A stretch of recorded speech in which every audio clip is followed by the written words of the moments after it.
สวัสดีข้าพเจ้าเป็นตัวแทนจากโครงการฟุตบอล for everyone เป็นโครงการดีๆจากโตโยต้าที่จัดขึ้นทุกๆปีจุดประสงค์ของโครงการนี้เมนเพื่อเปิดโอกาสให้น้องๆที่มักหักทางด้านกีฬาได้เรียนรู้ทักษะที่ถูกต้อง และมื้อนี้พวกเขากำลังมาซอกหาโรงเรียนที่จะร่วมกิจกรรมกับพวกเขา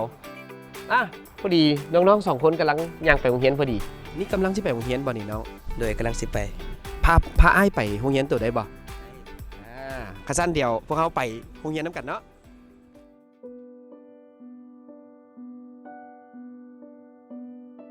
เขามีนักเรียนประมาณจักคนเนี่ยอาจารย์ นักเรียนประมาณ400 คน400 คนบ่อาจารย์ปัญหาย่อท่อหลักๆของโรงเรียนเฮานี่มีหยังแน่อาจารย์ปัญหาโยโทษรักของเรียนเฮานี่ก็แม่นเรื่องน้ำดื่ม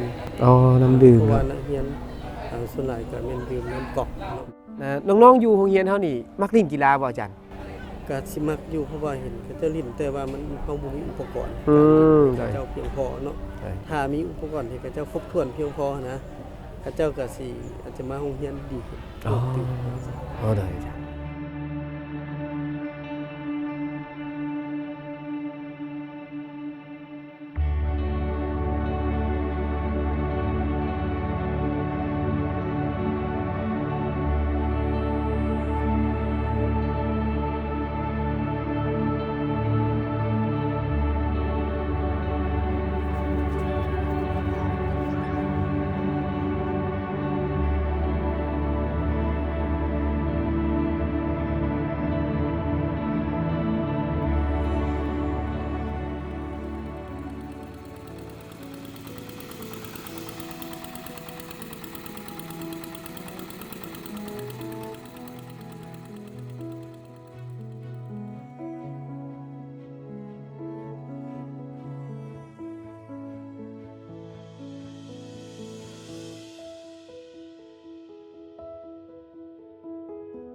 หลังจากเทื่อแล้วนี้พวกเขาได้นัดหมายกับอาจารย์จากโรงเรียนพวงไซแล้วมื้อนี้พวกเขาได้นำพาทีมงานมาจัดกิจกรรมฟุตบอล for everyone ที่โรงเรียนแห่งนี้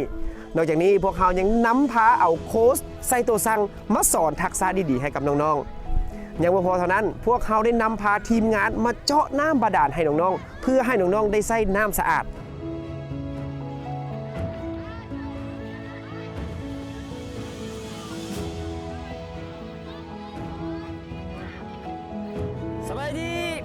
Kids today are so energetic and we really enjoy the training today.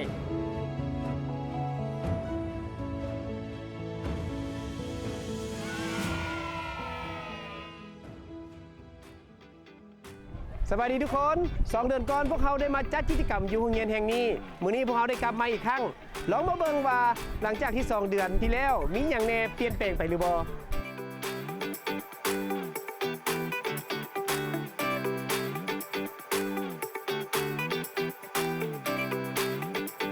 ความเปลี่ยนแปลงของทางโรงเรียนเฮาเลยแม่น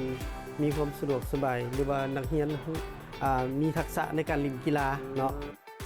น้ำบาดาลก็มีใช้อย่างสะดวกสบายก็ถือว่าโครงการสำเร็จลุล่วงไปด้วยดีปีนี้พวกเขายังจะไปอีก10 โรงเรียนมาลุ้นเบิ่งว่าโรงเรียนต่อไปจะเป็นโรงเรียนใด